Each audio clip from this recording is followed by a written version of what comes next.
Sejarah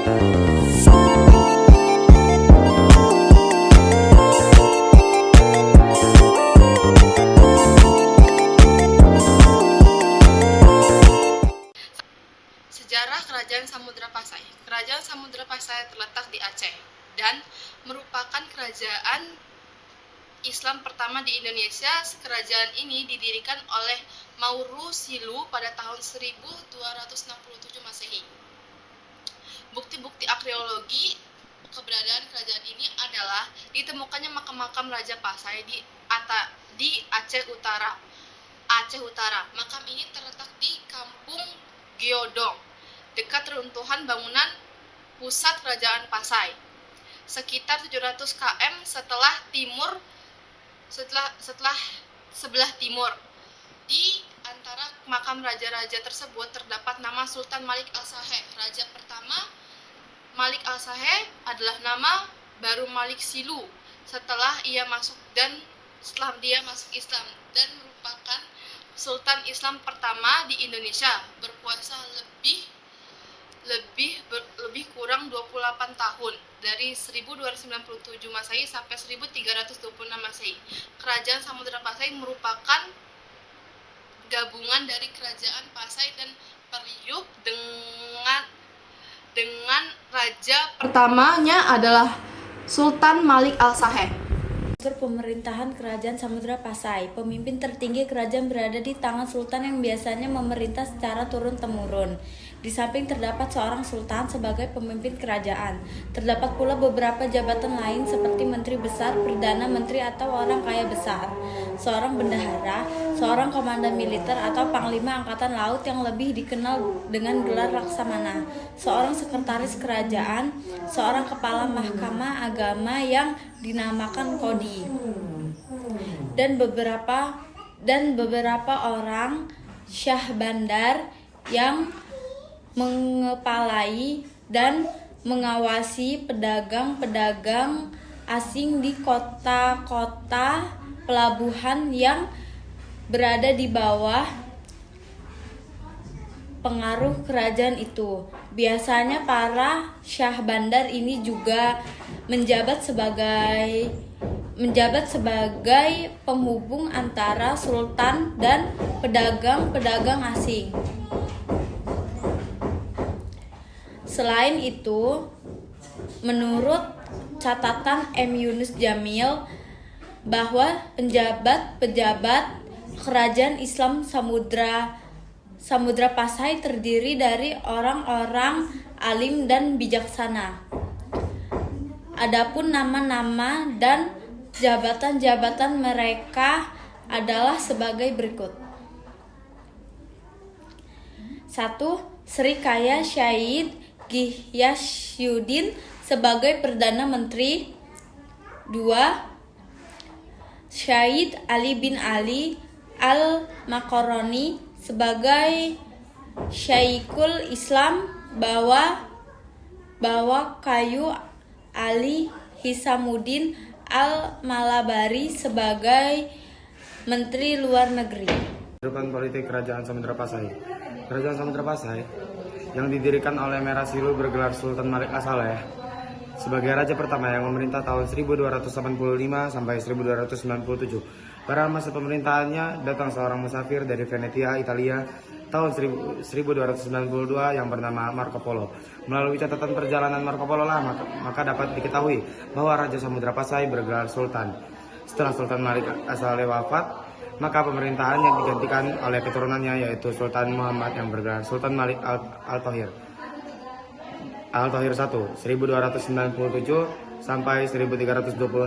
Pengganti dari Sultan Muhammad adalah Sultan Ahmad. Pengganti dari Sultan Ahmad adalah Sultan Ahmad yang juga bergelar Sultan Malik Al-Thohir II dari 1326 sampai 1348. Pada masa ini, pemerintah Samudra Pasai berkembang pesat dan terus menjalin hubungan dengan kerajaan-kerajaan Islam di India maupun Arab. Bahkan melalui catatan kunjungan Ibnu Batutah, seorang utusan dari Sultan Delhi tahun 1345, dapat diketahui Samudra Pasai merupakan pelabuhan yang penting dan istananya disusun dan diatur secara India dan patihnya bergelar Amir. Pada masa selanjutnya, pemerintahan Samudra Pasai tidak banyak diketahui karena pemerintahan Sultan Zainal Abidin yang juga bergelar Sultan Malik Al-Tahir III kurang begitu jelas menurut sejarah Melayu. Kerajaan Samudra Pasai diserang oleh Kerajaan Siam. Dengan demikian, karena tidak adanya data sejarah yang lengkap, maka runtuhnya Samudra Pasai tidak diketahui secara jelas dari penjelasan di atas. Kehidupan ekonomi Samudra Pasai. Dengan letaknya yang strategis, maka Samudra Pasai berkembang sebagai kerajaan maritim dan bandar transito. Dengan demikian, Samudra Pasai menggantikan peranan Sriwijaya di Selat Malaka. Kerajaan Samudra Pasai memiliki hegemomi pengaruh atas pelabuhan-pelabuhan penting di Pidi, Perlak, dan lain-lain. Samudra Pasai berkembang pesat pada masa pemerintahan Sultan Malik Al-Tahir II. Hal ini juga sesuai dengan keterangan Ibnu Battulah. Komoditi perdagangan dari samudra yang penting adalah lada, kapur barus, dan emas. Dan untuk kepentingan perdagangan sudah dikenal uang sebagai alat tukar, yaitu uang emas yang dinamakan dirham atau dirham. Kehidupan kebudayaan Samudra Pasai. Sebagai kerajaan besar yang menghasilkan karya tulis yang baik, sekelompok minoritas kreatif berhasil memanfaatkan huruf Arab yang dibawa oleh agama Islam untuk menulis karya mereka dalam bahasa Melayu. Ini bisa disebut bahasa Jawi dan hurufnya disebut huruf Jawi. Karya tulis paling terkenal adalah Hikayat Raja Pasai yang diperkirakan ditulis pada tahun 1360 Masehi. Gayanya Samudra Pasai merupakan pusat perniagaan penting di kawasan itu yang dikunjungi dari berbagai negeri seperti Cina, India, Arab, dan Persia. Komoditas utama dari Samudra Pasai ini adalah lada sebagai bandar perdagangan yang sering disebut dirham. Sejalan dengan perdagangan itu, ilmu tasawuf di antara buku tasawuf yang diterjemahkan dalam bahasa Melayu. Kitab ini diterjemahkan ke dalam bahasa Melayu oleh Mahdum Parakan. Kitab ini menceritakan tentang peran yang dimainkan oleh Samudra Pasai dalam posisi sebagai pusat tamadun Islam di Asia Tenggara pada masa itu. Silsilah Kerajaan Samudra Pasai. 1. Sultan Malikul Saleh. 2. Sultan Muhammad Malikul Zahir. 3. Sultan Mahmud Malik Al-Zahir. 4. Sultan Malik Al-Zahir. 5. Sultan Ahmad Malik Al-Zahir. 6. Sultan Zain Al-Abidin Malik Al-Zahir. 7. Sultanah Naharasya. 8. Sultan Salah ad-Din. 9. Sultan yang ke-9 yaitu Abu Zaid Malik Al-Zahir. 10. Sultan Mahmud Malik Al-Zahir. 11. Sultan Zain Al-Abidin. 12. Sultan Abdullah Malik Al-Zahir. 13. Sultan Zain Al-Abidin. Silsilah Samudra Makassar. Penambahan Senopati atau Sutawijaya, Prabu Hanyokrowati atau Raden Mas Jolang Adipati Martupuro, Sultan Agung Prabu Hanyokrokusumo atau Raden Mas Rangsang, Angku Marat I, Angku Marat II, dan Sejarah Kerajaan Makassar. Kerajaan Makassar adalah kerajaan yang berdiri pada abad ke-16 di Sulawesi Selatan. Kerajaan Makassar biasa dikenal dengan Kerajaan Gowo Talo. Kerajaan Makassar adalah kerajaan yang bercorak Islam sehingga disebut pula dengan Kesultanan Makassar. Awalnya Kerajaan Makassar adalah dua kerajaan yang berbeda, yaitu Kerajaan Gowo dan Kerajaan Talo. Dua kerajaan tersebut bersaudara, namun